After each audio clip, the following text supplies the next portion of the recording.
In this video, we're going to dive into the document section. If you've already set up a document template, you'll be pretty familiar with a lot of the layout here, so I'll briefly go over that.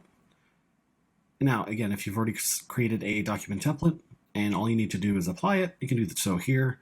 If you've already done so from, say, a property template from the very beginning, you won't even have to worry about that. You'll have your whole layout already plugged in. And at that point, all you have to do is plug in the files into the appropriate placeholders. Now, maybe you need to add a new folder into your layout here. You can do so from this dropdown. Just name the folder and go ahead and add that in. So, new folder. And there we go. I have a new folder that I can work with. And again, the folders are really just a collection of different placeholders, which is where you're actually going to put the files. So you can think of it as kind of a grouping of documents. If you need to add a new placeholder, you can do so from here, just hitting the plus file. You can add a color label to either the folder or the documents themselves. You can add notes to the folder or exclude that from view. And you can do the same thing with the file placeholders. Again, adding notes, excluding those. The placeholders will have more options because this is where the actual documents will live. So you'll say that, oh, this document's missing. I don't have this one yet. If you need the broker's signature. And for me, I create some custom buttons here, buyer signed, seller signed, and you can modify those from this manage files button as well. We'll see I have B for the buyer signed, and I added these in just right here. You name that button whatever you like and what you want to say, and it'll drop down right here. You also have the toggle button and the functionality that you want to happen when you toggle this right here. When you click on that button, for me, I have the setup that the buyer signed will be marked green, as in that's good to go, and turn off the missing label because I have that file. And then the vice versa if I toggle it off. Now, if you had a bunch of documents already in here, I can filter those for just a specific document I'm looking for.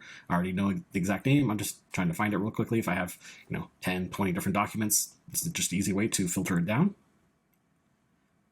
If you apply multiple templates, you can actually choose to filter it down by the template itself. In this case, I only have the one template applied, so I just have the one option.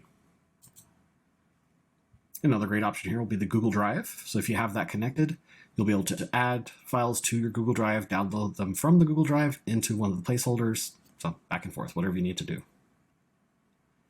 As for uploading files, for example, in this folder where I have no placeholders, I can upload it to the file and it'll create its own placeholder, and then I can modify it from there.